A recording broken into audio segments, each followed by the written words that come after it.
पहला सवाल ये है कि हम दस्तबरदार वाली बात नहीं ना, हम क्लेमर थे क्योंकि हमारे पास तो इतने नंबर है नहीं। अगर लीडर ऑफ द ऑपोजिशन का हुआ भी सिलसिला तो हम लोगों ने सरदार साहब को और डॉक्टर सफदर को, अब्बासी साहब को इख्तियार दे दिए और एमपी हजरात ने भी इख्तियार उनको दे दिए कि वो जाके सारी बात जो भी है बेहतर मुस्तकबिल के लिए और बेहतर रोल प्ले करने के लिए ऑपोजिशन का, वो ये इनको इख्तियार दे दिए। वो तो हो गया चैप्टर इनके हवाले। ये अब खुद मुख्तार है, जाके मीटिंग भी करेंगे और जो होगा वो ज़रूर आप तक पहुंच जाएगा प्रेस के सामने। दूसरा, आपने कहा कि पीटीआई के साथ इतिहाद देखें, हमारे पास थी 3 सीटें एमएनए की, तो ऑपोजिशन के अंदर 3 आदमी अभी भी बैठे हुए हैं हमारे, और पहले भी बैठे थे।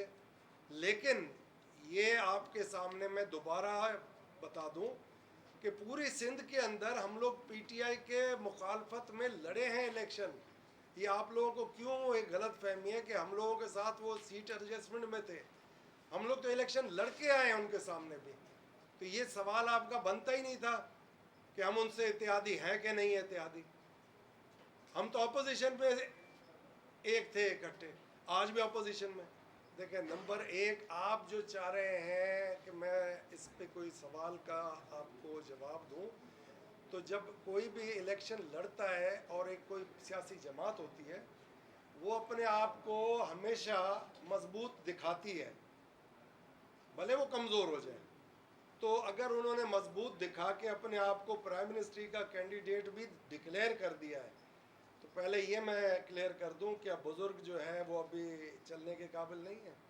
अगर हुआ तो वो खुद कैंडिडेट होगा, बड़ा जरदारी साहब, छोटा दिखाने के लिए सिर्फ। देखें, इदारों की अपनी अपनी एक वज़न है, और इस इदारे के अंदर जो भी सिपह सलार होता है वो पाकिस्तान का मालिक है भाई। तो मुझे तो कोई एतराज़ नहीं है, कोई भी बेहतरी का काम अगर सिपह सलार की तरफ से होता है, हम तो उसको वेलकम ही करेंगे। कि अगर हम वाकई इस मुल्क को संभाल के आगे बेहतरी की तरफ ले जाना चाहते हैं, मुहब्बे वतन पाकिस्तानी कहलवाते हैं और पाकिस्तानी एक कौम बनना चाहते हैं, तो हमें वो लाइनें इख्तियार करनी पड़ेंगी जो हमारे बुज़ुर्ग शहीद हो गए और ये मुल्क हासिल किया। क्योंकि आज़ाद मुल्क हासिल करने के लिए बहुत बड़ी कुर्बानियाँ दी गई हैं बुज़ुर्गों की। तो मैं नहीं समझता कि विरसे में कोई भी चीज़ मिलती है। यूं ही मैं कहूँगा कि कोई क़यादत भी विरसे में नहीं आती, मगर हमारे पास क़यादत भी विरसों में चल रही है, तो नाअहली नज़र आने लग गई है। तो लिहाजा सब ने सर जोड़ के मुहिब वतन होके, कौम होके इस मुल्क को सही पटरी पे चढ़ाने के लिए फ़ैसले करने होंगे।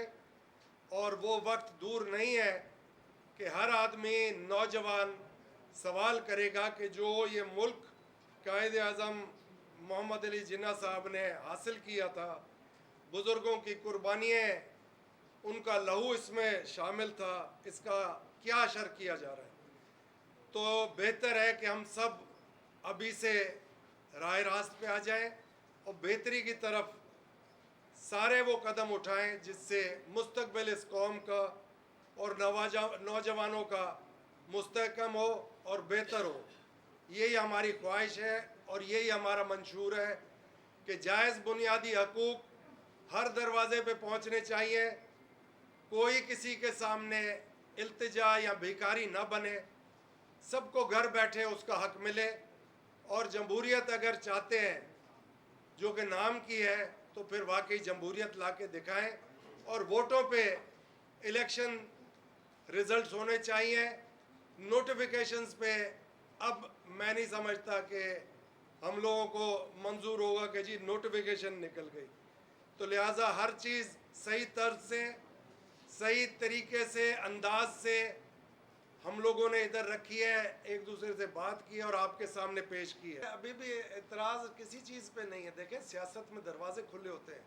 ये सवाल करना कि हम हिमायत कर सकते हैं, तो आखिर कोई बात मिल बैठ के करेंगे ना, क्योंकि कुछ रिजर्वेशन एमपीएज हमारे हजरात के हैं, ये वो सब इनने नोट किए हैं, तो ये बैठेंगे जब तो लाजमी देखें लीडर ऑफ द ऑपोजिशन आपको चाहिए, अगर आगे पॉलिटिकल एक सिस्टम को चलाना है तो लीडर ऑफ द हाउस तो मौजूद है, ऑपोजिशन मौजूद नहीं है, तो उसके लिए तो हमें रखना पड़ेगा ना कोई एक लाइन ड्रॉ करनी पड़ेगी। मैं तो पहले कह दिया था, मुझे लग ही नहीं रहा कि इलेक्शन होंगे 23 में, क्योंकि ये सेंसेस और डिलिमिटेशन जो है इसका इलेक्शन कमीशन ने जब उधर उनके सामने जाएगा तो लाजमन इसमें डिले हो जाएगी।